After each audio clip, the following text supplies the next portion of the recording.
Hoy vamos a abrir nuestras Biblias de nuevo en Mateo y vamos a seguir con el estudio que estamos llevando de esta sección donde estamos viendo a Jesús yendo ya en su etapa final de ministerio hacia Jerusalén.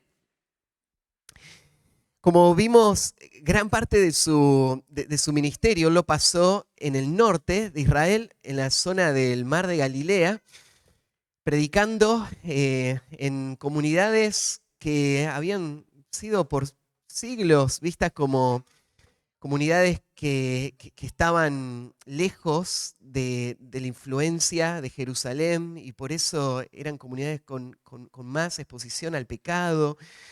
Y Jesús se metió ahí, en el lugar más difícil y de más oscuridad, para servir, para enseñar, para sanar y mostrar a estas personas la luz del Evangelio. Pero aún después de estos años de ministerio, el resultado no parecía ser muy alentador. Las cosas no parecían ir muy bien. En general, las ciudades le habían rechazado. Había algunos que le habían seguido y había un grupo de discípulos muy cercanos a él que Jesús había elegido y que estaban ahí cerca, y había algunos más, pero en general muchos habían rechazado.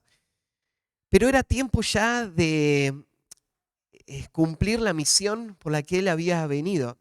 Él vino a buscar y a salvar lo que se había perdido, pero para esto él tenía que ofrecer su vida como un sacrificio. Así que ahora él se prepara y va hacia Jerusalén, y allá es donde va a encontrarse con la oposición de los líderes judíos, el rechazo de la nación y la crucifixión. Antes de llegar allá, estamos viendo que Jesús va a tener una serie de enseñanzas que también van a seguir sumando y aclarando más de lo que es su propósito en el establecimiento del reino. Los planes de Jesús no se van a frustrar porque Él sea ejecutado. Todo va de acuerdo a la agenda. Él va a cumplir lo que los profetas habían anunciado. Él va a establecer el reino. Él es el rey, no hay otro.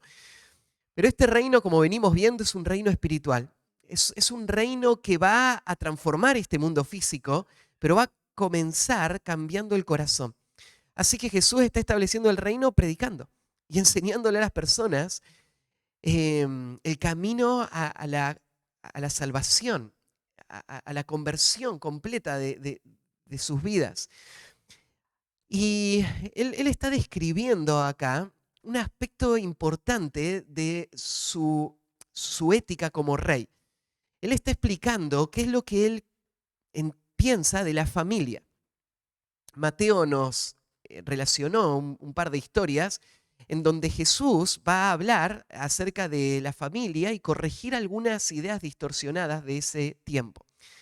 Pasamos varias semanas hablando sobre esto, así que recuerdan que hablamos acerca del matrimonio y de lo que Dios estableció en el matrimonio y los planes de Cristo de mantener el diseño original de una relación exclusiva de un hombre y una mujer para toda la vida. Y Jesús confrontó lo que el sistema religioso de ese tiempo estaba promoviendo. Y vimos la última vez cómo Jesús tomó este tema del matrimonio y a partir de una pregunta o algo que le dijeron los discípulos, él va a hablar acerca de la soltería. Y él va a explicar que aunque la soltería no fue parte del diseño original, es algo que Dios también da para los propósitos de su reino. Así que tanto el matrimonio como la soltería son caminos por los que Dios va a glorificarse en la vida de sus hijos y Él va a cumplir sus propósitos. Hoy vamos a pasar a otro tema, que es el tema de los hijos. Y parece natural esta relación de ideas, ¿no? Matrimonio, después corrigió el tema de la soltería y ahora Jesús va a hablar de los hijos. Mateo lo pone junto, lo va a señalar, ahora vamos a leer, como algo que pasó en el mismo momento, en las mismas circunstancias. Así que podríamos pensar que Mateo está uniendo en su mente esto, como cerrando el tema de la familia, explicando ahora cómo Jesús ve a los niños. cómo vio a los matrimonios, cómo ve a los solteros y ahora cómo ve a los niños. Y de nuevo Jesús va a chocar con una distorsión en su entorno en cuanto a este tema, y él va a corregir un problema que había, especialmente en sus discípulos, especialmente en estos hombres que estaban muy compenetrados con la misión que tenían y no estaban entendiendo el valor que los niños tienen dentro del programa del establecimiento del reino. Bueno, no hace falta decir mucho para mostrarte que en nuestro tiempo hay una distorsión muy generalizada en cuanto al valor que los niños tienen para una sociedad. Estaba mirando unas estadísticas y sabía que el problema era serio, pero tal vez no dimensionaba lo serio, la gravedad de esto. Encontré una estadística que dice que en los últimos 10 años, en nuestro país, la natalidad, el índice de natalidad ha bajado el 40%. 40% menos de niños están naciendo hoy que hace 10 años atrás. Eso es una escala aceleradísima de esta situación, ¿no? Que plantea un problema social y algo que viene sin duda y va a afectar a nuestro país en los próximos años más y más. Porque si en tan poco tiempo este descenso de la natalidad es tan abrupto, vamos a ver efectos en nuestra sociedad muy pronto. Ahí en el reporte marcaba cuáles eran los motivos.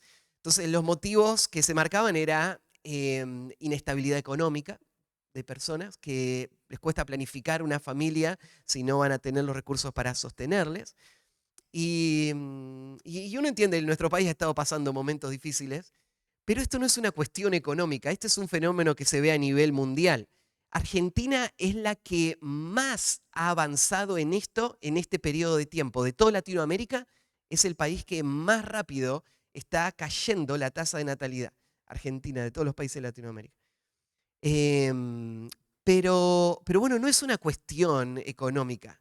Aún en este reporte se mostraba que una de las principales razones es el cambio de las prioridades de las personas, que ahora no ven tener hijos como algo tan valioso como para sacrificar otros objetivos que sí están requiriendo más de su tiempo y más de sus recursos.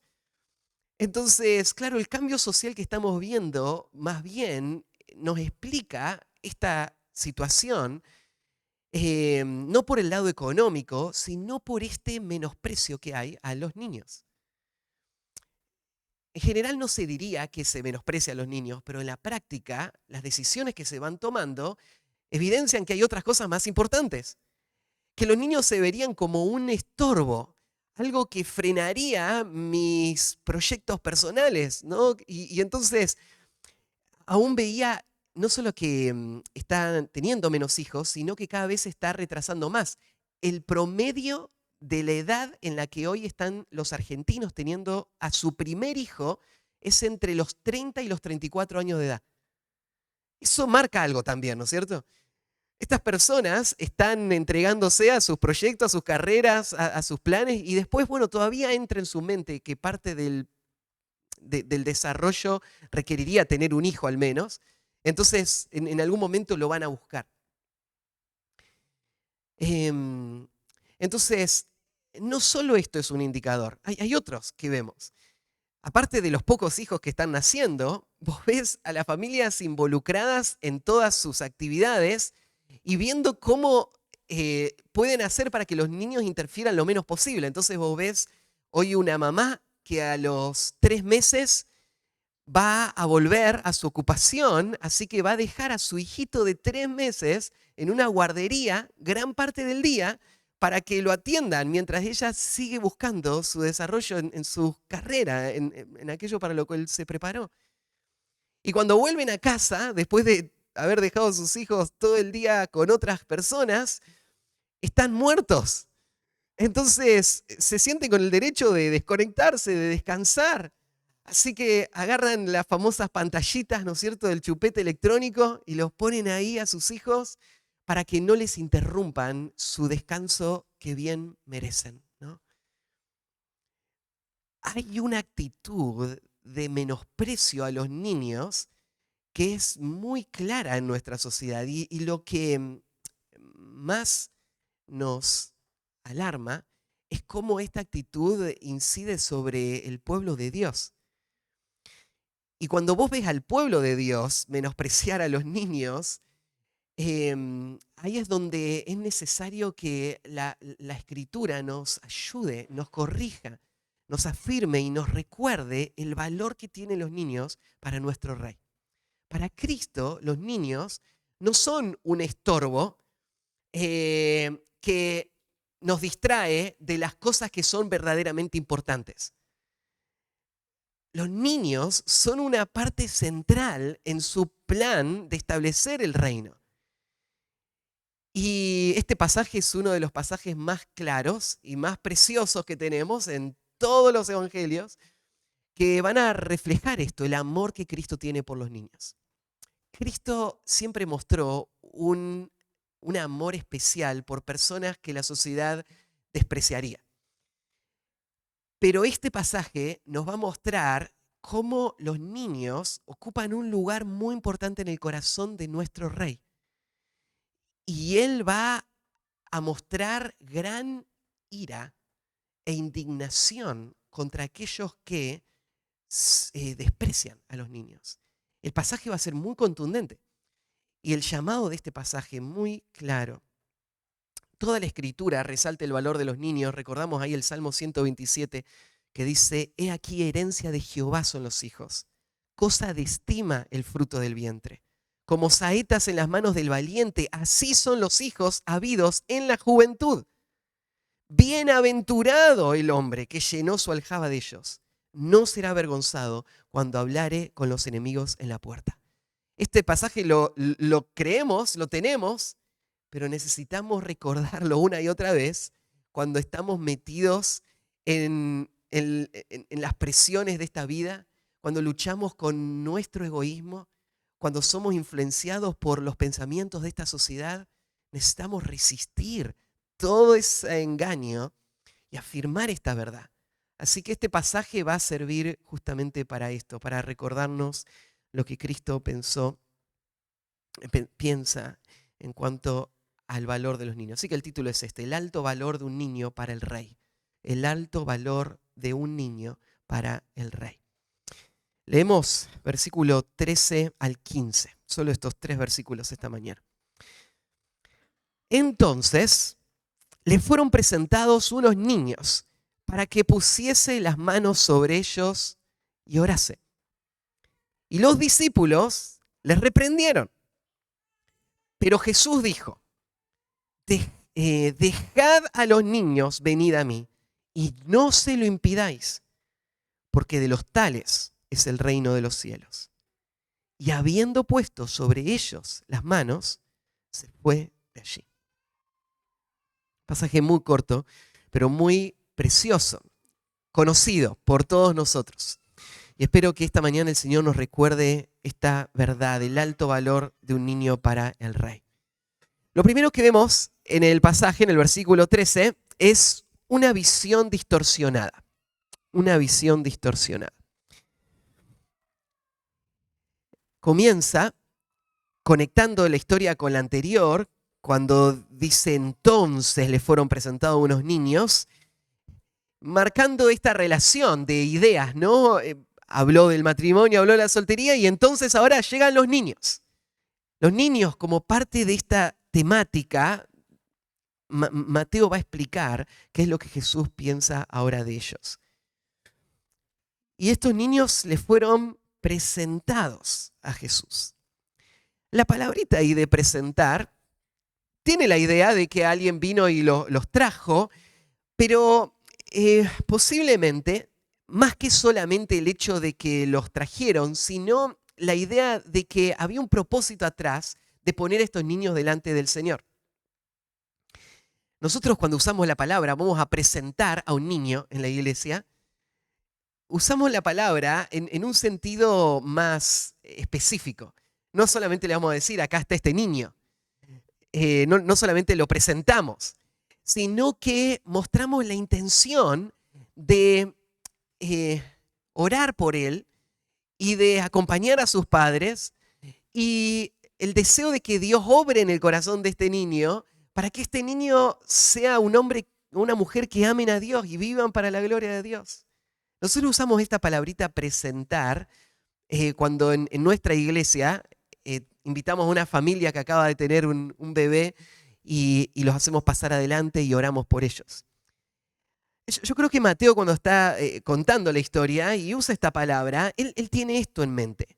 Él tiene en mente que las familias judías tenían la costumbre de llevar a sus hijos pequeños a hombres que consideraban conocedores de la ley, hombres piadosos, líderes espirituales del pueblo, y se los llevaban para que ellos puedan orar, pero en un sentido para que esas oraciones puedan impartir una influencia espiritual sobre estos niños.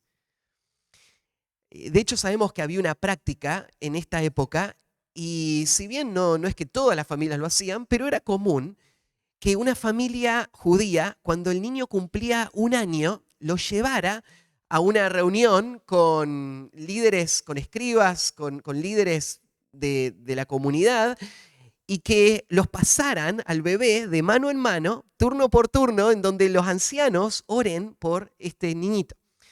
Y en esa oración la intención era que oren para que él pueda crecer en el temor de Dios, que él ame la ley, que él obedezca a la ley y que pueda tener las bendiciones de la ley sobre su vida.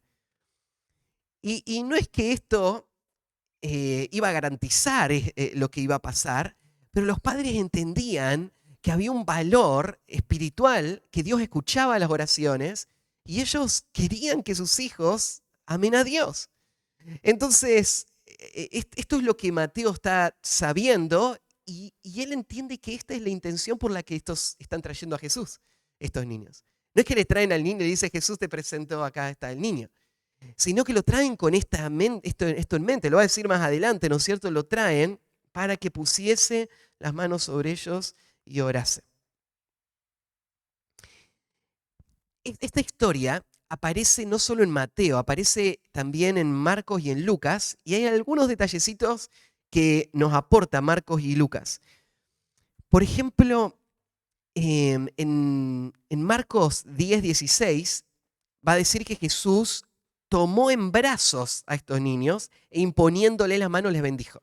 Acá dice simplemente que Jesús les puso las manos y se fue, pero Marcos dice que él los tomó en brazos.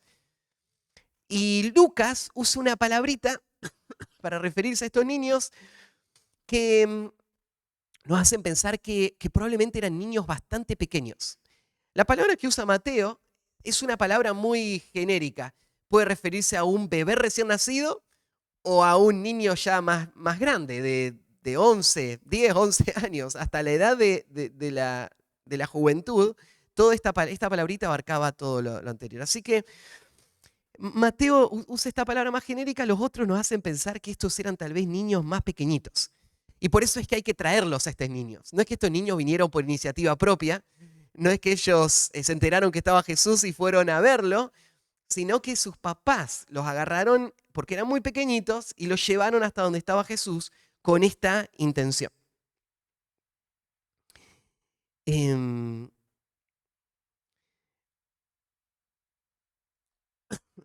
La intención de los padres al traer a los niñitos, la dice Mateo de esta manera, para que pusiese las manos sobre ellos y orase. Esta idea de imponer las manos aparece muchas veces en el relato bíblico. Aparece en el Antiguo Testamento, por ejemplo, en Génesis 48, en una de muchas, en donde un papá va a dar una bendición especial a sus hijos. ¿Se acuerdan cuando Jacob reunió a sus hijos? Y en este caso, en el Génesis 48, 16, específicamente es cuando José trae a sus dos hijos y Jacob va a orar por ellos y le pone las manos encima. ¿Y se acuerdan la escena ahí que Jacob cruza las manos y le pone la mano derecha a Manasés y la mano izquierda a Efraín, y José se la intenta cambiar, y Jacob dice, no, yo sé lo que estoy haciendo. Y es porque la mano derecha estaba comunicando una bendición especial. Y era el hijo incorrecto, porque él era el hijo menor, pero Jacob sabía, y él sabía que Dios estaba bendiciendo de una manera especial al más pequeño. Entonces, había una noción en el mundo antiguo de que imponer las manos era un símbolo de esta bendición que padres van a transferir a sus hijos. En este caso no son los padres, en este caso era el líder espiritual que lo iba a hacer, ¿no? Los sacerdotes o los fariseos, los líderes de la nación. Pero tenía esta idea, ¿no? Que estas personas que eran personas piadosas, que amaban a Dios, que estudiaban las escrituras, que ellos pongan sus manos sobre los hijos y oren por los hijos, se hacía con la esperanza de que la gracia del Señor obre en la vida de sus hijos de esta manera. La idea de imponer las manos también aparece en otros sentidos. Aparece, por ejemplo, cuando se ordenaba el ministerio a los líderes espirituales, ya sea en el Antiguo Testamento a los sacerdotes o en el Nuevo Testamento, a los ancianos, se les impuso las manos. Se usaba también cuando se sacrificaban los animales y se imponía las manos orando sobre el animal antes de sacrificarlo en favor o en nombre del pueblo. Se imponían las manos cuando se ordenaba el ministerio pastoral o a la hora misionera, dijimos, o también lo vemos en el Señor, en su ministerio, cuando hay alguien débil, enfermo, y como parte de la oración se impone las manos rogando al Señor que le fortalezca o le sane. Entonces, esta idea de imponer las manos sobre los hijos, yo lo interpreto de esta manera. Estos son papás y mamás judías que entienden que lo más valioso que le podrían dar a sus hijos es que ellos tengan un legado espiritual, una influencia espiritual, que ellos puedan vivir bajo la bendición de Dios, obedeciendo a Dios, sirviéndole a Él. Entonces, estos padres se ocupaban de exponer a sus hijos a esto, aún antes que sus hijos tengan memoria, desde que eran muy bebés. Al año, los llevaban para que oren por él. La foto no importaba, lo importante era la oración, lo importante era esta influencia. Vos estás viendo padres que están entendiendo la importancia que tiene la influencia espiritual de los pequeños. Es interesante también que lo traigan a Jesús. Evidentemente, consideraban que Jesús era un líder espiritual que ellos querían que ore por sus hijos. Ya sé que había mucha de esta gente que no entendía quién era Jesús. Había muchos que no creían que Él era el Mesías. Hay algunos de ellos que después van a gritar, crucifícale. Sí. Pero aún así, ellos como mínimo reconocen que Jesús es un hombre que predica la palabra, es un hombre íntegro, es un hombre fiel. Aún escuchan de los milagros de Jesús y están pensando, bueno, las mismas manos que están sanando, que están haciendo todas estas señales, yo quiero que esas manos estén puestas sobre mi hijo, para que mi hijo sea bendecido por este hombre. Ellos no entendían todo lo que esto implicaba, pero imagínate esta situación. Que no sea en una iglesia o un pastor el que presente a tu hijo, sino que las manos del Creador hecho hombre, Dios mismo, sean puestas sobre tu pequeñito y que Él eleve una oración al Padre a favor de este pequeñito. ¡Qué tesoro sería! ¿No? Ellos no entendían toda la dimensión, probablemente, de lo que estaban haciendo. Pero sin entender mucho, la cultura judía tenía esta marca. ellos por siglos habían sido bombardeados con verdades del Antiguo Testamento que les hacían entender el valor de la influencia espiritual en los pequeñitos. Sin duda, los judíos tenían esta conciencia. Hay muchos pasajes que tal vez se te puedan venir a la mente del Antiguo Testamento que habla de esta responsabilidad. Tal vez el más famoso es el de Deuteronomio capítulo 6, cuando Dios le dice a los padres que tienen que hacer de esto una prioridad, todo el tiempo siendo una influencia espiritual en el hogar para sus hijos. Y tienen que no limitarlo a un momento, sino que hacerlo parte de toda su vida. ¿Se acuerdan en Salmo 78?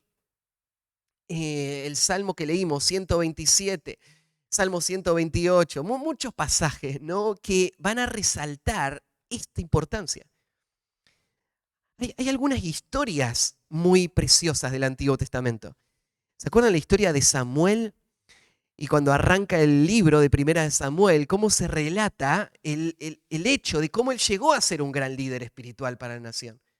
Hubo un momento donde Samuel fue un hombre que desde Dan hasta Berseba, todo Israel sabía que él era un fiel profeta de Dios. Pero antes de que Samuel sea un fiel profeta de Dios, lo que hubo es una mamá que oró por este niño. Hubo una mamá que consagró este niño al Señor. Hubo una mamá que siguió siendo una influencia espiritual, lo fue en los primeros años y siguió año tras año acompañando el desarrollo espiritual de este niño. Entonces vos ves en la historia de Samuel, por ejemplo, el fruto de esa influencia espiritual. No es por nada que se dice que tenemos Deuteronomio 6. No es por nada que tenemos todos estos pasajes. Porque Dios forma a sus siervos a través del ministerio diligente de padres que le dan valor a la transmisión espiritual a sus hijos.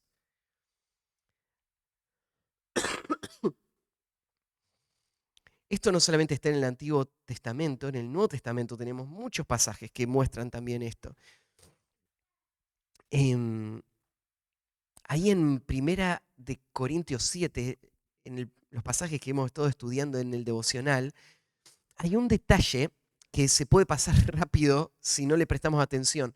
Pero en 1 Corintios 7:14 está hablando de mamás, de mujeres que están casadas con hombres incrédulos. Y están pensando, sería mejor no estar casada para poder servir mejor al Señor, ¿no? Y no estar atada a este hombre. Pero Pablo dice, no abandonen a sus esposos. Y en parte, por amor a sus hijos. Porque aunque tu esposo no es creyente, mira lo que Dios está haciendo en la vida de tus hijos. Y dice en el versículo 14, porque el marido incrédulo es santificado en la mujer y la mujer incrédula en el marido, pues de otra manera vuestros hijos serían inmundos, mientras que ahora son santos. Por el ministerio de esta mujer, aún en una situación muy desfavorable, sus hijos eran salvos. Ahora vos podés decir, no, la salvación es algo que Dios hace. Y es verdad. Nadie puede dar esto, ¿no? La salvación es una obra de Dios. Pero Dios usa instrumentos. Y en este pasaje está diciendo como esta mujer no lo abandonó a su marido y esta mujer fue fiel en su rol en el hogar, ahora sus hijos son salvos. Gloria a Dios por madres piadosas. Gloria a Dios porque hay muchos que son salvos por esa realidad. Madres que desde chico enseñaron la palabra en el hogar. Así que acá tenemos un cuadro de cómo la nación de Israel, aún en su estado oscuro y todavía de dureza de corazón, eran conscientes de la importancia que tenían los niños. Ahora, déjame hacerte esta pregunta antes de seguir avanzando. ¿Refleja nuestra vida este grado de compromiso espiritual, de transferencia espiritual que vemos en Israel a nuestros hijos?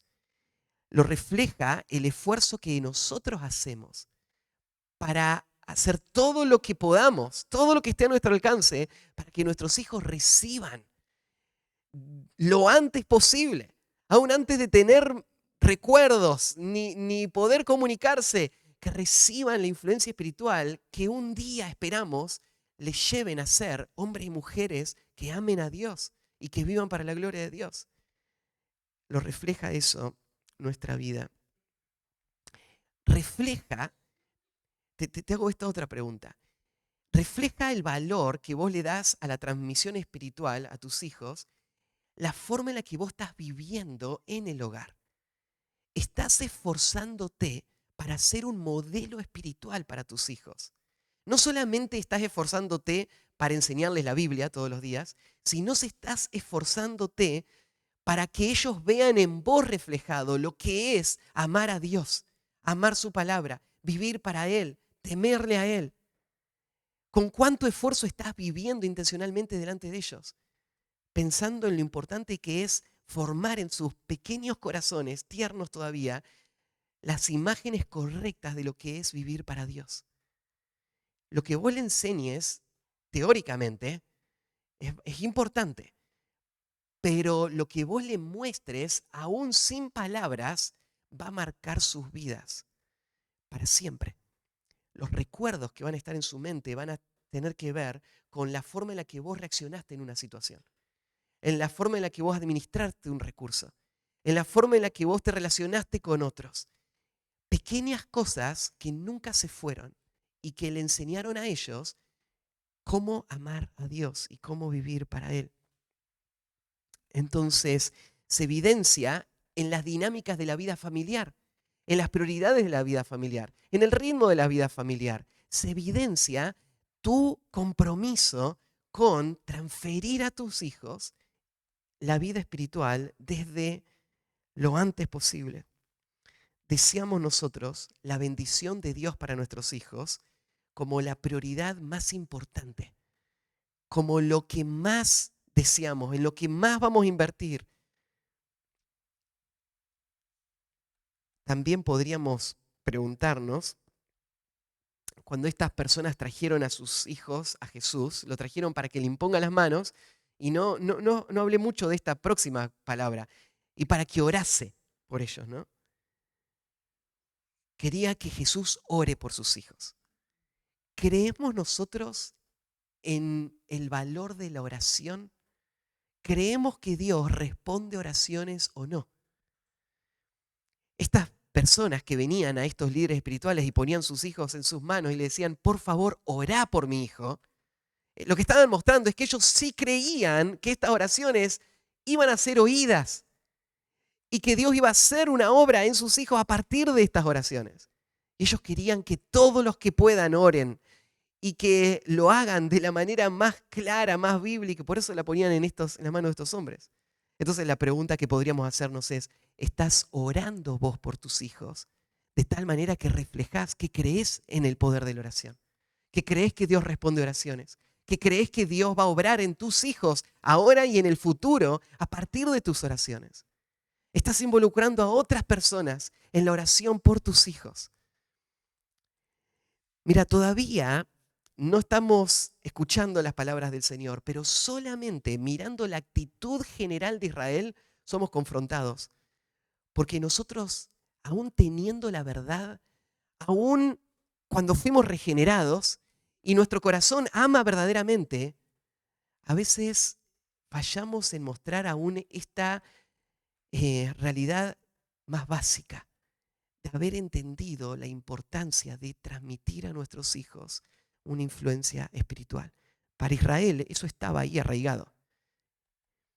Lo que nos llama la atención ahora no es lo que Israel hacía. Eso es normal, lo entendemos. Es consistente con todo lo que el Antiguo Testamento dice. Pero lo que te llama la atención es lo que los discípulos van a hacer. Porque mientras ellos están buscando algo que representa lo que un papá cristiano, un papá piadoso querría para sus hijos, ahora son los discípulos los que parecen no entender nada. Los hombres que han estado con Jesús por años, parece que no entienden las prioridades del reino. Así que fíjate cómo choca ahora, como un gran contraste, lo que sigue. Y los discípulos les reprendieron. Te tiene que llamar la atención eso. Que estos hombres tengan una visión tan distorsionada de los niños y del valor de los niños y del lugar que ocupan los niños en el reino de Dios, que estén retando a estos papás por estar esforzándose para que sus hijos estén expuestos a el rey.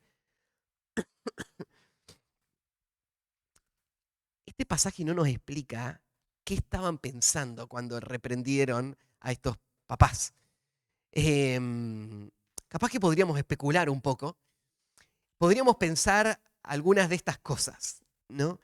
Tal vez este menosprecio que estaba en sus corazones claramente, porque después Jesús va a señalar este problema del menosprecio.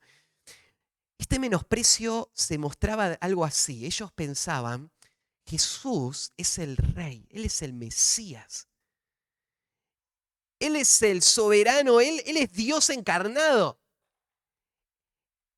Estos pequeñitos, revoltosos,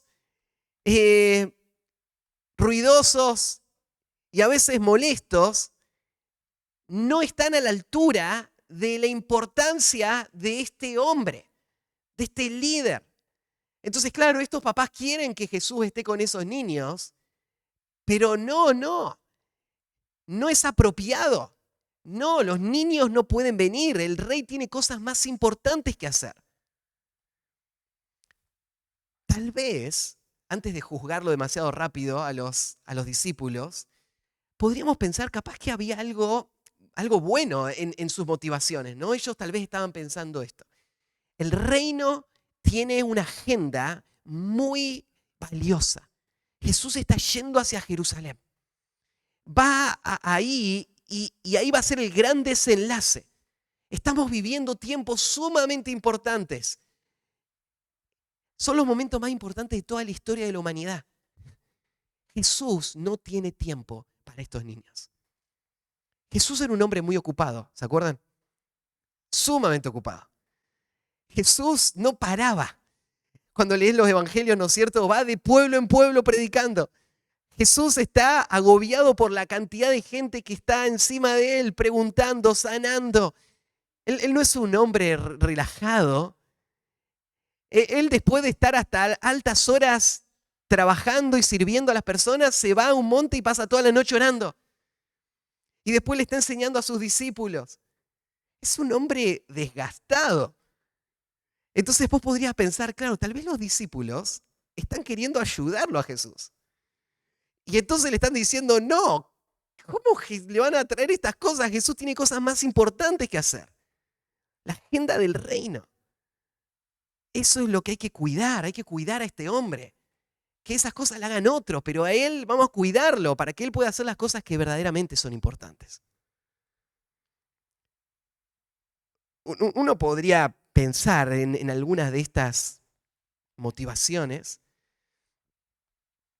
No sabemos exactamente qué estaban pensando ellos, pero sea lo que sea que estaban pensando, lo que se manifestó es que ellos tenían una visión totalmente confundida en cuanto al lugar que los niños tienen en el reino.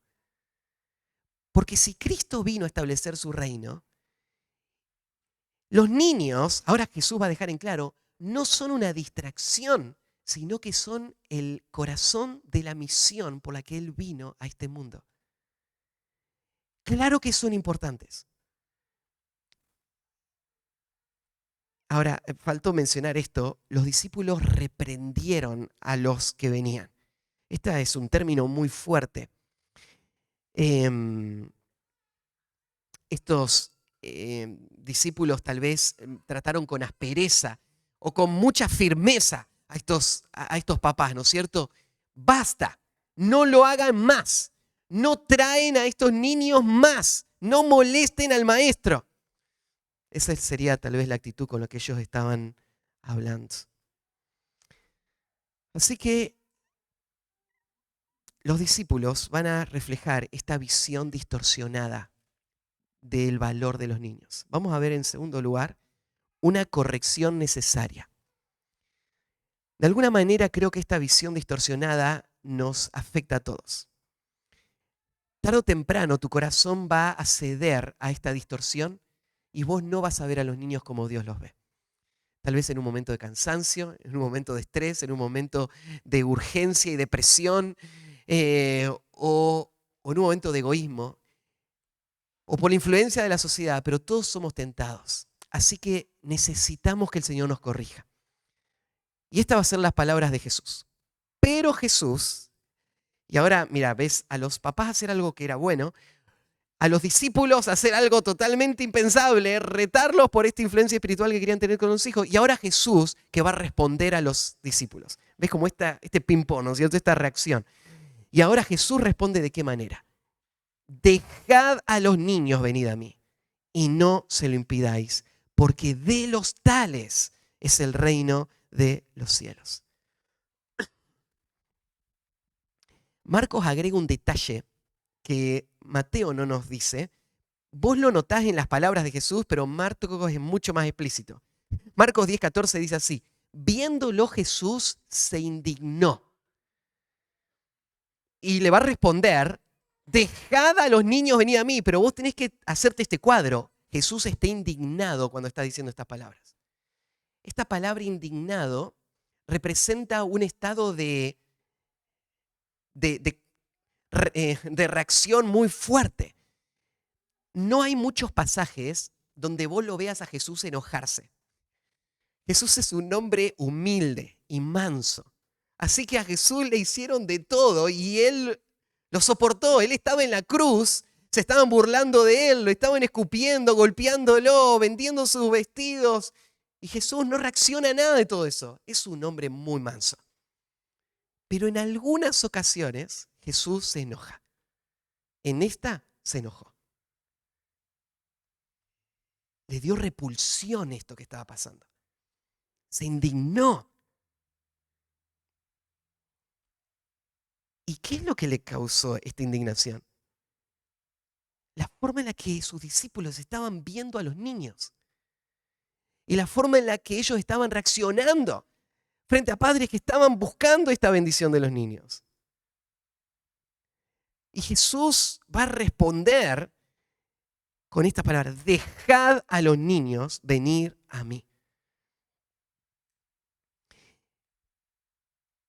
Es bastante como gráfico lo que está pasando, porque vos tenés, los discípulos se enojan contra los papás y le dicen a los papás: dejen de traer a los niños a Jesús. Y ahora Jesús los mira a los discípulos y le dicen: dejen de decirle a los papás que dejen de traer a los niños a Jesús. Como con la misma intensidad y repugnancia, ¿no es cierto? Él le está diciendo: dejen ya mismo de hacer esto ustedes. Ellos se sienten confrontados. Dejen. Es fuerte la palabra con la que Jesús está hablando. Ustedes paren de parar a los niños. Ustedes paren. Eso es lo que le va a decir Jesús. Lo que Jesús le está mostrando es que aun si ellos tuviesen un buen celo por el reino de Dios, lo que no entendían los discípulos es cuál era la misión de Cristo. La misión de Cristo no era tomar el trono de Jerusalén. La misión de Cristo era buscar y salvar lo que se había perdido y establecer un reino que venía con una transformación del corazón. Y los niños son los que representan para Cristo el terreno más fértil y las características de todos los que son parte de su reino. Los niños no están en oposición al reino, los niños están en el corazón mismo de los propósitos del reino. Y esto los discípulos no lo entendían. No solo le va a decir: dejen a los niños, esta sería la parte positiva, y ahora de una manera negativa: y no se lo impidáis. Dos cosas, ¿no es cierto? En la parte de dejar a los niños, es la idea como de dejarlos libres. Un papá, ¿no es cierto?, se puede hacer este cuadro. Imagínense estos niños. Déjenme señalar esto. Al principio de la historia, son los papás los que están trayendo a sus hijos. Pero acá Jesús no dice, dejen a los padres que traigan a los niños. Dice, dejen a los niños que vengan. Aparentemente en esa misma escena estaban estos niños cuyos padres los estaban trayendo, mostrando este interés y esta intención y este deseo. Y entonces los discípulos, tal vez no solo frenando a los padres, sino frenando a los niños, restringiéndolos para que no molesten. Y Jesús dice, suéltenlos, déjenlos, que ellos vengan. Ellos están ahí y Jesús quiere que ellos se acerquen por motivación propia, ¿no? Porque ellos están queriendo venir. Y la segunda parte cuando dice no se lo impidáis, esta es la idea de prohibir, no se lo prohíban, pero tal vez la mejor palabra que podríamos decir es la palabra estorbo. No los estorben para que vengan. No se lo impidan. Qué tremenda esta expresión, ¿no? El pensar que los discípulos de Cristo se conviertan en el estorbo para que estos pequeñitos lleguen a Cristo. Te digo, hay veces donde el mayor estorbo para que los niños lleguen a Cristo son sus padres. Y lo son porque de manera intencional o sin intención, sus padres están desviando sus corazones de buscar a Cristo. Están poniendo delante de sus hijos distracciones de este mundo, están poniendo confusión en este mundo. Están ellos siendo los que frenan lo que de otra manera sería muy natural y propio de estos niños. Disfrutar de estar con el pueblo de Dios, disfrutar de escuchar la palabra de Dios, disfrutar de vivir la vida de cuerpo de la iglesia, disfrutar de escuchar una historia de las Escrituras. Pero los padres son los que no tienen tiempo para esas cosas. Los padres son los que están siguiendo otras prioridades. Los padres son los que están distorsionando esto en el corazón de los niños. Y al final, no solamente no los llevan a Cristo, sino que son el estorbo que evita que ellos vayan a Cristo. A veces el estorbo de un padre es su mal ejemplo, que pone tropiezo en el hijo, que hace que el hijo no quiera tener nada que ver con Dios por lo que ve en un padre hipócrita, que se muestra de una manera cuando está frente a otros y en casa es una cosa totalmente distinta. Y así están los discípulos. Ellos son el tropiezo, el estorbo, el freno. Y Jesús es muy claro. Con indignación le dice, déjenlos venir, no se lo impidan. No seas, y que no sea yo, un obstáculo para nuestros hijos, para que ellos lleguen a Cristo.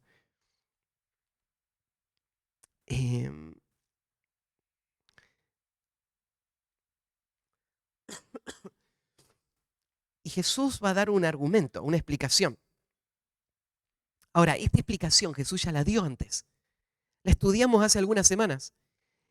Si se fijan ahí en el capítulo 18, mirá en el versículo 3 al 5.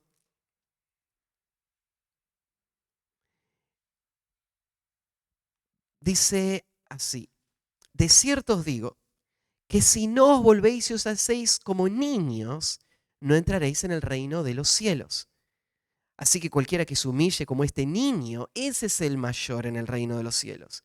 Y cualquiera que recibe en mi nombre a un niño como este, a mí me recibe. Todo esto Jesús lo dijo con un niño en su falda. Ahora nosotros veíamos que en este pasaje lo que está resaltando Jesús es la actitud del niño y no la edad del niño. Pero los discípulos que habían menospreciado a ese niño y estaban tratando de ganar preeminencia, tendrían que haber en ese momento reconocido la importancia de ministrar a los niños. Porque si los que son como niños son los que van a ser los más grandes en el reino del Señor, entonces acá tenemos una ventaja, acá ya tenemos un niño que es como un niño, ¿no? Entonces, esto es algo importante, no es algo que descartar. Nosotros pensábamos que nosotros los apóstoles éramos lo más importante y Jesús nos puso al más niñito de todos, dijo, este es más grande que todos ustedes. Entonces ellos deberían haber entendido la lección. Pero los discípulos, igual que nosotros, son lentos en entender. Y ahora, un capítulo más adelante, tenemos a Jesús diciendo algo muy parecido. La explicación de Jesús es: porque de los tales es el reino de los cielos. Nota algunos detalles. Jesús no dice: porque de ellos es el reino de los cielos. El reino de los cielos no es de los niños. O sea, no es que solo niños van a ir al cielo, ni tampoco que los niños van al cielo.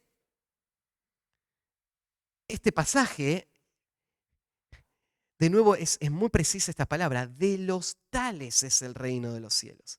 Jesús está señalando una cualidad que está naturalmente en el niño, que es también una realidad para todos los que abrazan el Evangelio.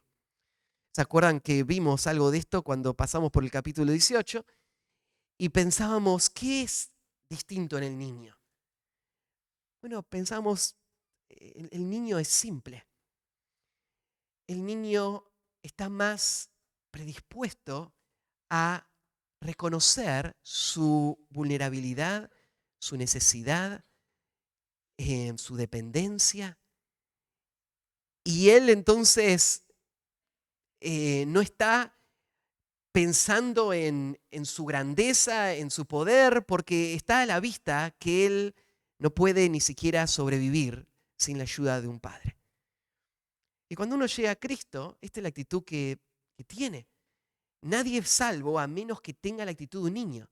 La actitud de una persona que no llega como un adulto capaz e independiente, sino que llega como un niño totalmente vulnerable y dependiente. Y con esa actitud de un niño, en la esperanza de que nuestro Padre Celestial nos abrace y nos dé todo lo que en nuestras fuerzas no podríamos tener, es que recibimos la gracia de la salvación. Solo niños reciben la salvación. Los que son como niños reciben la salvación. Entonces Jesús está hablando de una característica de los salvos. Así que Jesús va ahora a pasar a hablar más que solamente de edad. Hasta ahora estaba hablando de edad. Dejen a los niños, no está hablando de gente que es como niña, déjenlos venir a mí. Se está hablando de niños reales, de poca edad. Pero ahora él va a mostrar que la importancia de recibir a los niños, de llevar a los niños hacia Cristo, está en este hecho: que todos los que entran al reino tienen que tener las características de un niño. Entonces los niños no tenemos que despreciarlos pensando, ustedes no están listos para el reino. Ustedes no van a entender nada en cuanto al reino. Esto no es para ustedes.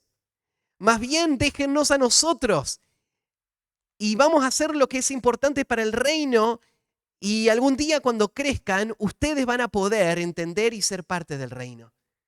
No habría nada más lejos de la realidad. La realidad es esta: cuanto antes, mejor. Cuanto más tiempo pasa, menos como niño sos y más distante de las cualidades que se requieren para ser útil en el reino. Por eso es que padres van a hacer todo lo posible de invertir todo lo que pueden lo antes posible, con la mayor intensidad, para que estos pequeños reciban la mejor oportunidad para estar preparados para el reino. Porque este es el momento. El momento es cuando son niños. Ahora, esto no quiere decir que el poder de Dios no puede tomar a un adulto y convertirlo de grande y volverlo como un niño. Sí, claro que sí. Dios lo puede hacer. Pero lo que Jesús está diciendo es: sería necio dejar al niño, porque de los que son como Él es el reino de los cielos. Este es el momento oportuno. Esta es la oportunidad. Y es mientras es niño. ¿Cuán niño? De nuevo, cuanto antes mejor. Cuanto antes mejor significa a los 7 años, sí. Antes mejor. A los 5 años, antes mejor. Al año, antes mejor. En la panza, lo antes posible. La influencia espiritual nunca es demasiado temprano, pero sí hay momentos que es demasiado tarde. Vos sí podés decir, Matías, hoy ya no tengo niños en casa. Han crecido. ¿Qué puedo hacer? Hay oportunidades que ya no van a volver. Y lo que tenés que hacer es usar las que hoy tenés. Pero como creyentes, como iglesia, como familias, tenemos que reconocer el valor que el Rey le da a los niños. Y tenemos que invertir en los niños. Tenemos que abrazar este llamado de no impedir a los niños que vayan al Cristo. Dejarlos ir a Él. Ahí en Mateo 11, Jesús en esta oración dice, te alabo, Padre, Señor del cielo y de la tierra, porque escondiste estas cosas de los sabios y de los entendidos y las revelaste a los niños. De nuevo, si alguna vez fuiste tentado a pensar, los niños son demasiado simples, demasiado ingenuos, como para escuchar las cosas verdaderamente profundas, tenés que entender que al que no es simple, le va a costar volverse como niño para poder entender las cosas profundas. El niño ya está ahí. El niño ya tiene las condiciones. No tiene todos los prejuicios, no tiene todas las barreras. Entonces lo que nosotros hacemos con los niños no es abusar intelectualmente de los niños, aprovechándonos de su vulnerabilidad para cargar su mente de cosas que nosotros pensamos. No es adoctrinamiento. Lo que hacemos con los niños es instrucción bíblica. Lo que hacemos con los niños es cumplir el rol y el llamado que Dios nos dio como padres, de guiarles hacia Él lo antes posible. Nosotros no dejamos a los niños para que se desarrollen y ellos decidan lo que quieren pensar. Les enseñamos desde niños lo que es verdad y oramos para que la gracia del Señor cambie sus corazones y ellos puedan abrazar esto que le estamos enseñando. Solo Dios lo puede hacer, pero nosotros vamos a darle todas las herramientas, todas las oportunidades para que Dios lo haga.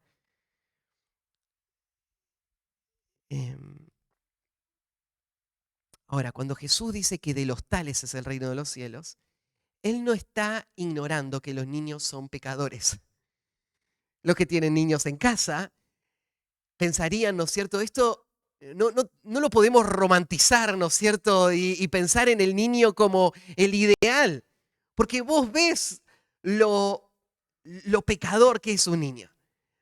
Vos ves la maldad que puede haber en el niño, ¿no es cierto? Y la profunda maldad, que no tendría problema de matarte si pudiera hacerlo. O a su hermano. Claro, no tiene tanta fuerza para matarlo y sacarle el juguete. Gracias a Dios. Pero la profundidad de la depravación de esos niñitos es inimaginable. Claro, Jesús no está diciendo que ellos no son pecadores, no son angelitos en nuestras casas. Estos niños nacieron corrompidos, nacieron yendo hacia su condenación eterna y a menos que la gracia de Dios brille en sus corazones, ellos van a seguir cada vez más definidos hacia ese destino. Pero lo que está diciendo Jesús es los padres cristianos, y déjenme decir, no solo los padres, todos los que son responsables de niños o que están cerca de niños. Déjenme sumar a los abuelos. Los abuelos también son responsables por los niños y por sus nietos. Y déjenme sumar a los maestros de escuela dominical. Y déjenme sumar a toda la iglesia que interactúa con los niños. No debemos menospreciar a los niños. Los que son como ellos son los que entran al reino y crecen en el reino y son útiles en el reino. Entonces, el crecimiento físico solo va a hacer las cosas más difíciles, no más fáciles. Así que ahora, cuando son niños, lo antes posible. Así que vimos una visión distorsionada, una corrección necesaria y terminemos con un ejemplo práctico. Jesús acaba de decir que es muy importante pasar tiempo con los niños. Es muy importante transferir la vida espiritual a los niños, enseñarles las escrituras. Es muy importante exponer a los niños a Cristo. Así que, como termina la historia, no nos sorprende, ¿no? Y habiendo puesto sobre ellos las manos, se fue de allí. O sea, Jesús estaba de camino, estaba apurado, había mucho por hacer todavía. Estaba en una empresa muy importante, en una tarea inimaginable, el establecimiento del reino, pero nunca demasiado ocupado como para estar con los niños. Así que Jesús le acaba de decir a los discípulos, déjenlos venir a mí, no se les ocurra interrumpirlos, y lo que va a hacer es estar con ellos. Lo dice así, habiendo puesto sobre ellos las manos, se fue de allí. No sabemos cuántos niños había, pero para poner las manos sobre los niños tiene que ser esto individualmente. O sea, esto no es algo grupal, no es que Jesús dijo, bueno, a ver, escuchen todos una bendición general. No, él se tomó el tiempo de uno por uno, agarrarlo, lo leímos en Marcos, alzarlo a UPA. Vos ves la ternura de este pasaje. Este es Jesús, este es nuestro rey, ¿no? Jesús lo agarra, lo alza a UPA, esos bebés, esos niñitos, uno por uno. Lo tiene ahí, ora por él. Pasa al próximo. Todos los niñitos. Y después de eso, sigue su viaje. Jesús es el ejemplo máximo de esto, ¿no? Él nos dice, dejen a los niños, ven a mí. Claro, él no se casó, él no tuvo hijos. Dios tenía el Padre tenía un propósito especial para el Hijo. Y su vida iba a ser sacrificada a esta edad y en estas condiciones, así que él no tuvo hijos. Pero no hace falta para que él manifieste la importancia que él le da a los niños. Tío, si vos no tenés hijos, y si nunca fuese a tener hijos, esto no es una limitación para que vos puedas vivir este principio. Esto no es solamente para papás. Tiene que ser muy especial para los papás, sin duda. Pero acá está Jesús, dando su tiempo, su atención, su esfuerzo por estos pequeñitos. Y al hacerlo, él está cumpliendo una profecía del Antiguo Testamento. Está reflejando algo del carácter del Mesías que se manifiesta en Isaías, capítulo 40, versículo 11.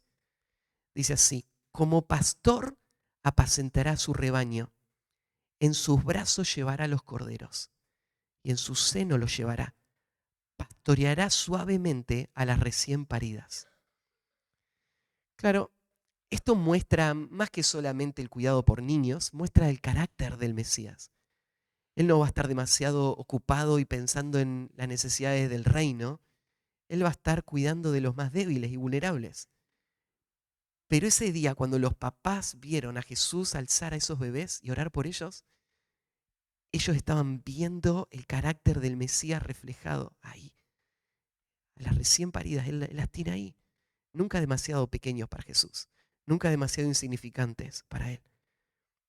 Importantes, cada uno.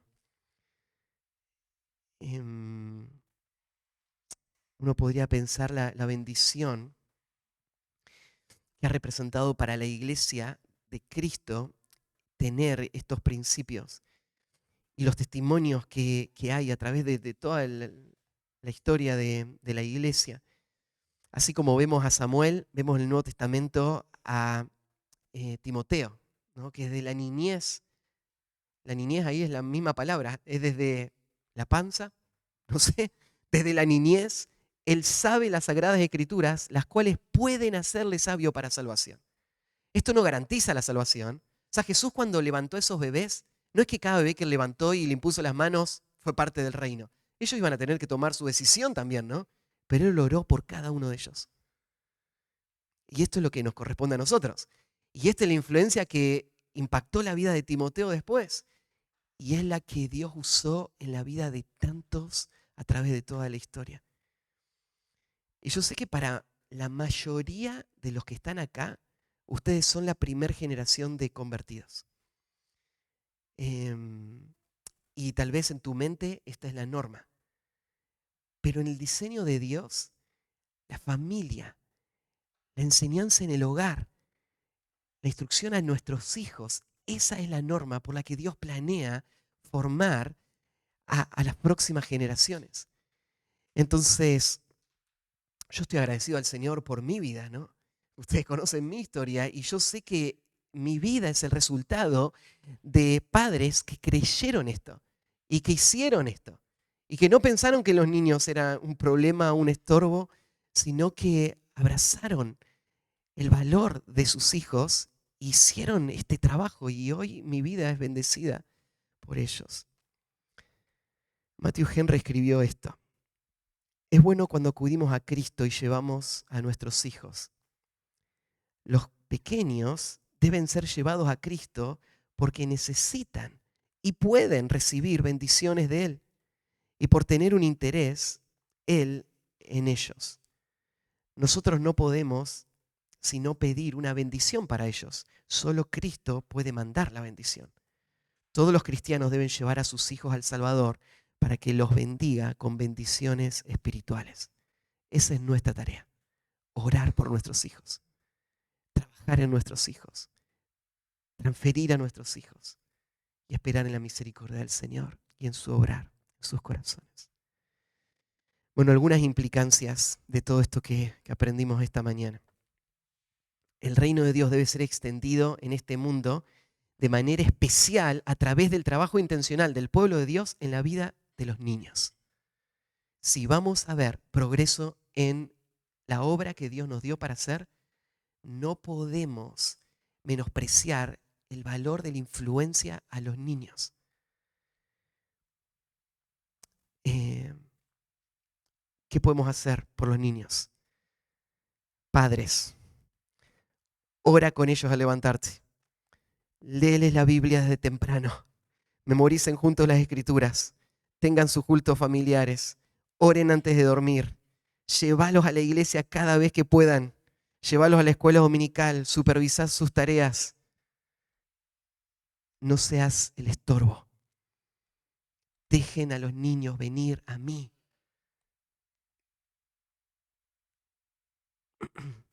El hecho de que Jesús, en segundo lugar, pienso otra implicancia de esto, es que el hecho de que Jesús diga que los niños deben venir a Él, lo que implica es que los niños necesitan un Salvador. Los niños no debemos nosotros pensar de ellos como seguros, sino necesitamos abrazar esta responsabilidad. Es nuestra tarea desesperada el aprovechar todas las oportunidades que tenemos para guiarles al único que puede librar sus almas de la condena eterna. Ellos necesitan un Salvador. La Biblia es muy clara en cuanto al estado del alma de los que son concebidos, en cuanto a la necesidad de escuchar la palabra desde pequeños, en la realidad de que niños muy pequeños pueden creer en el Evangelio. Cuando Pablo le dice a Timoteo, la fe que habitó primero en tu abuela y después en ti, está hablando de que desde pequeño la fe salvadora estuvo presente en el corazón de Timoteo. Entonces, esta es la razón por la que debemos ser intencionales, porque necesitan un Salvador.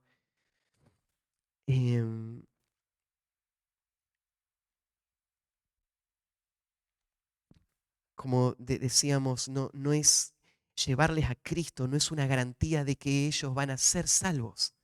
Traerles a la iglesia no les hace parte del pueblo de Dios. Esto es una obra que Dios tiene que hacer en sus corazones, pero confiamos en que Dios va a usarlo como medio. Escribí estas preguntas también. ¿Anhelamos ver el día en que veamos a nuestros hijos abrazar al Salvador? ¿Deseas ver esto? Si es así, la pregunta es, ¿qué estás haciendo vos hoy en relación a ese deseo? Si esto es tu pasión, si esto es lo más importante de tu vida, que ellos amen a Cristo, que ellos vivan de acuerdo a la palabra de Dios, refleja tu agenda diaria, que eso es lo más importante para vos. ¿Ese es el lugar a donde querés llevar a tus hijos? No está mal ocuparnos de muchas otras áreas, que ellos se puedan desarrollar académicamente, que ellos se puedan desarrollar físicamente, socialmente, todo eso es importante, ¿no? Pero es la pasión de tu vida que ellos abracen al Salvador y vivan para la gloria de Dios. Tenés que ponerlo como una prioridad. Tenés que reflejarlo en lo que hacen en la vida familiar y guiarlos hacia ahí. Entonces tu hogar tiene que, si vos querés guiarles a Cristo, tu hogar tiene que ser un hogar que esté centrado en Cristo. Eh,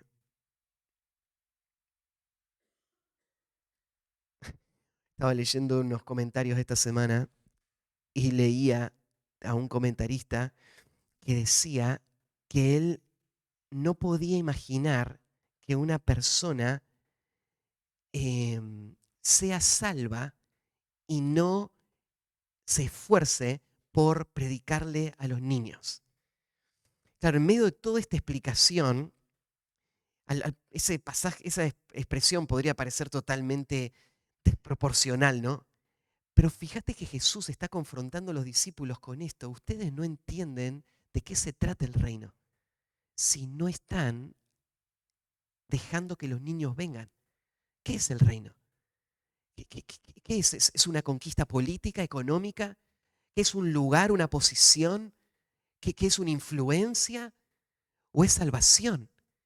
Y si vos entendés lo que es el reino, ¿por qué no estás haciendo nada para guiar al reino a estas personas que están tan preparadas para recibir el reino? Entonces entiendo a este autor que dice, alguien que no está viendo el valor de la influencia espiritual en sus hijos o en niños, en su entorno, yo pondría en duda si entiende lo que es el reino. ¿De qué se trata la obra del reino? ¿De qué se trata nuestra vida acá en la tierra? Pero tal vez podría sumar algo más. Como mínimo podríamos decir esto, si no estamos amando a los niños, no estamos pareciéndonos a Jesús, porque Jesús ama a los niños. Entonces, pensar así de los niños va a hacernos ir en contra de una corriente social que les parecemos locos por invertir tanto en los niños, por esforzarnos tanto por los niños, ¿no? Y no, tener muchos hijos no fue un accidente, obviamente, aunque a veces los chistes lo hacen de esa manera. No es porque nos sobra el dinero, no es porque nos encantan las familias grandes. No, es por nuestro amor a Cristo y nuestro interés en el reino. Amamos a los niños y queremos que niños vayan a Cristo. ¿Y qué oportunidad tenemos con nuestros niños? Y sí, tenemos que esforzarnos en todo lo que hacemos con los niños. Y creo que esta predicación debería despertar en nuestra iglesia aún muchas formas en las que no estamos pensando correctamente del ministerio con los niños. Y deberíamos evaluarlo a la luz de esta verdad. Bueno, oramos y terminamos. Que el Señor nos ayude a vivirlo. Padre, gracias por tu palabra. Gracias, Señor, porque tú corriges constantemente nuestra forma de entender la vida, las prioridades, la iglesia, tu obra, nuestra familia. Y Señor, ayúdanos a tomar muy en serio lo que escuchamos esta mañana y ver a un Jesús indignado y molesto y no dejar que siga creciendo indiferencia o apatía o negligencia o aún rechazo o aún, Señor, el ser un tropiezo, un estorbo. Señor, no lo permitas. Ayúdanos a cambiar. Tú sabes cuánto nos cuesta a los papás mantener la disciplina espiritual en el hogar. ¿Sabes cuánto nos cuesta a los papás ser los que pongamos eh, el tono espiritual en casa y enseñemos y seamos fieles. Ayúdanos.